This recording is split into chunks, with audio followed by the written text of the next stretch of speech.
আসলে বিরতি তো না, একটা ট্রানজিশনাল টাইম যায়। যেমন প্রত্যেকটা মানুষেরই তো বয়সের যে বয়সটা যখন পরিবর্তন হয় তখন কিন্তু এক ধরনের কী বলে, যারা মেকার বা যারা চিন্তাভাবনা করেন গল্প নিয়ে, তারাও কিন্তু এক ধরনের ভাবনা চিন্তা তাদের মধ্যে শুরু হয়। আমি এক সময় যে 90 দশকের কথায় যেটা হলো যে সেই সময়ে আমার যে বয়সে আমরা কাজ করেছি, এখন তো আমি পরিণত বয়স, আমার বয়স বেড়েছে।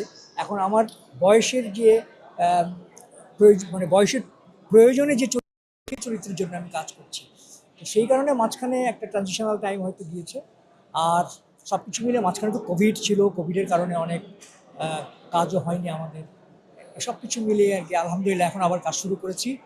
আমি যেটা বিশ্বাস করি সেটা হলো যে একজন অভিনয় শিল্পী, শিশু শিল্পী থেকে শুরু করে বৃদ্ধ বয়স পর্যন্ত সে কিন্তু শিল্পী।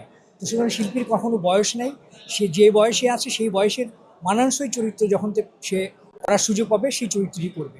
মূল কথা হচ্ছে যে সে যে চরিত্রটি অভিনয় করবে সেই চরিত্রটি হয়ে উঠতে পারছে কিনা, সেই চরিত্রটি বিশ্বাসযোগ্যভাবে দর্শকদের সামনে উপস্থাপন করতে পারছে কিনা, এটি হচ্ছে অভিনয় শিল্পীর একজন দক্ষতা। তো সেই জায়গায় আমি মনে করি যে হিরো থেকে উচিত অভিনয় শিল্পী হিসাবে, ক্যারেক্টার আর্টিস্ট হিসেবে নিজেকে ট্রান্সফর্ম করা। এই ট্রান্সফরমেশনটা যদি হয় তাহলে সেই অভিনয় শিল্পী দর্শকদের কাছে সবসময়ই আপ টু ডেট থাকবে বলে আমার মনে হয়, বিশ্বাস করি।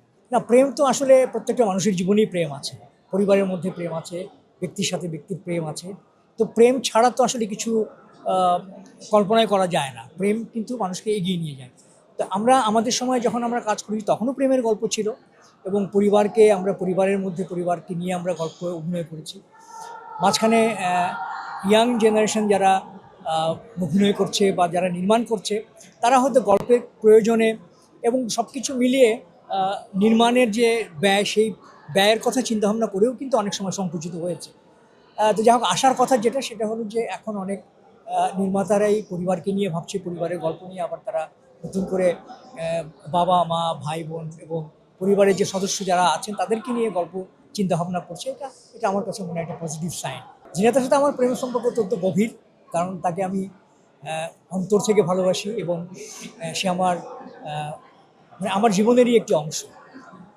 তার সঙ্গে আমার যখন প্রথম পরিচয় হয়, আমার ভালো লাগার কথা আমি যখন প্রকাশ করেছি এবং আমরা একসাথে চলবো সেই সংকল্প করেছি, একসাথে আমরা থাকতে চাই এবং এখনও পর্যন্ত আমরা একসাথে আছি এবং শেষ দিনটি পর্যন্ত একসাথে থাকবো। এই ভালোবাসাটা নিয়ে, এই প্রেমটা নিয়েই আমরা থাকতে চাই।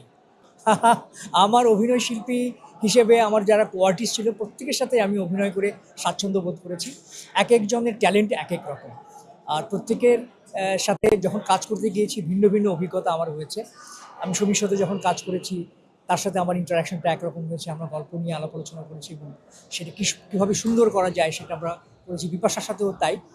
তো আমি আলাদাভাবে বলতে পারবো না, প্রত্যেকেই আমার মানে শেষ পর্যন্ত মানে ইয়াং জেনারেশন যাদের সাথে আমি কাজ করেছি প্রত্যেকের সাথে আমার কোয়ার্টিস্ট হিসেবে তাদের সাথে আমার খুব চমৎকার কাজের সম্পর্ক এবং আমরা ভালোভাবেই কাজ করেছি। এবং যারা এখন আমি যাদের সাথে কাজ করছি, আমি মনে করি যে এই যে একজনের সঙ্গে একজনের যে ইন্টারাকশন, সেই ইন্টারাকশনটা অনেক বড় ইম্পর্টেন্ট স্ক্রিনের জন্য, গল্পকে দর্শকদের সামনে উপস্থাপন করবার জন্য। এটি যদি আমরা করতে পারি তাহলেই কিন্তু দর্শকদের কাছে গল্প ভালো লাগবে, নাটক ভালো লাগবে।